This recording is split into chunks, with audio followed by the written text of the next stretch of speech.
తిరుమల లడ్డూ కల్తీ అంశంపై వివాదం కంటిన్యూ అవుతూనే ఉంది. సిట్ ఫైనల్ ఛార్జ్షీట్ తరువాత వైసీపీ ఎదురు దాడికి దిగింది. కల్తీ జరగలేదు అని తేలిన తరువాత చంద్రబాబు ఇప్పుడు ఏం చెబుతారంటూ ప్రశ్నిస్తున్నారు వైసీపీ నేతలు. అయితే గతంలో ఎన్డీడీబీ రిపోర్ట్ వచ్చాకే దీనిపై మాట్లాడానంటున్నారు చంద్రబాబు. పాపం చేసిన వారే తాను క్షమాపణ చెప్పాలని డిమాండ్ చేయడం ఏంటి అంటూ ప్రశ్నిస్తున్నారు సీఎం.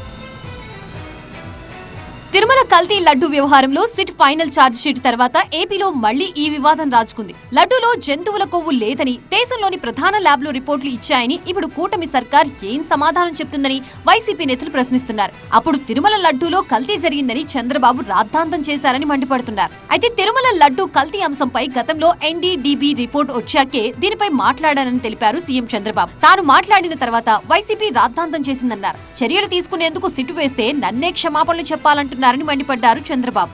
ఎన్డీడీబీ రిపోర్ట్ కూడా వచ్చిన తర్వాత నేను మాట్లాడాను. అనిమల్ ఫ్యాట్ ఉంది, ఇలాంటి కూడా దుర్మార్గాలు చేశారు, అడల్టరేషన్ అని చెప్పాను. ఒక అడ్మినిస్ట్రేటర్గా నేను దీని మీద యాక్షన్ తీసుకునేదానికి ఒక సిట్ వేస్తే టుడే నేను అపాలజీ చెప్పాలనే పరిస్థితికి వచ్చారు. అంటే వాళ్ళ యొక్క బిహేవియర్ ఎట్టుంటుందో ఒక ఎగ్జాంపుల్ మాత్రం ఇది. తిరుమల లడ్డూలో కల్తీ జరిగిందని, అందులో జంతువుల కొవ్వు ఉందని అప్పుడు చంద్రబాబు ఆరోపించారని గుర్తు చేశారు సజ్జల. అయితే ఇది అబద్ధమని దేశంలోని ప్రముఖ ల్యాబ్లు తేల్చాయన్నారు. ఆ తర్వాత లడ్డూలో కల్తీ నిజమంటూ ఏపీలో బ్యానర్లు పెట్టారని, వీటిని పోలీసులు కూడా తొలగించలేదని మండిపడ్డారు. లడ్డూలో జంతువుల కొవ్వు కలిసి ఉందని అన్నది ఎవరు?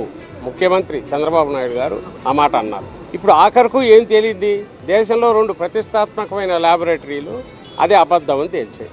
కల్తీ నిజం అని చెప్పి ఊరు పేరు లేని ఫ్లెక్సీలు రాష్ట్రం అంతా వేశారు. తిరుమల లడ్డూలో కల్తీ జరగలేదని ఎన్డీడీబీ రిపోర్ట్ ఇచ్చిందని, అందుకే కూటమి సర్కార్ డైవర్షన్ పాలిటిక్స్ చేస్తోందంటున్నారు మాజీ మంత్రి వెల్లంపల్లి శ్రీనివాస్. ఎవరైతే వైఎస్ఆర్ కాంగ్రెస్ పార్టీ నాయకులందరినీ కూడా దాడులు చేస్తూ అన్నింటినీ కూడా డైవర్ట్ చేసే విధంగా చంద్రబాబు చేస్తున్నారు. మిమ్మల్ని దేవదేవుడు వెంకటేశ్వర స్వామి వదలడు, తప్పనిసరిగా మీరు అందరూ కూడా శిక్షించబడతారు చట్టం ద్వారా అని చెప్పి అందరూ కూడా తెలియపరుచుకుంటున్నాను. తిరుమల లడ్డూలో జంతువుల కొవ్వు లేదని ఎన్డీడీబీ రిపోర్ట్ ఇవ్వగా అసలు అందులో నెయ్యే లేదని, కల్తీ జరగడం నిజమని కూటమి నేతలు ఆరోపిస్తున్నారు. తిరుమల లడ్డూలో కల్తీ నిజమంటూ వెలిసిన ఫ్లెక్సీలు మరింత వివాదాన్ని రాజేశాయి.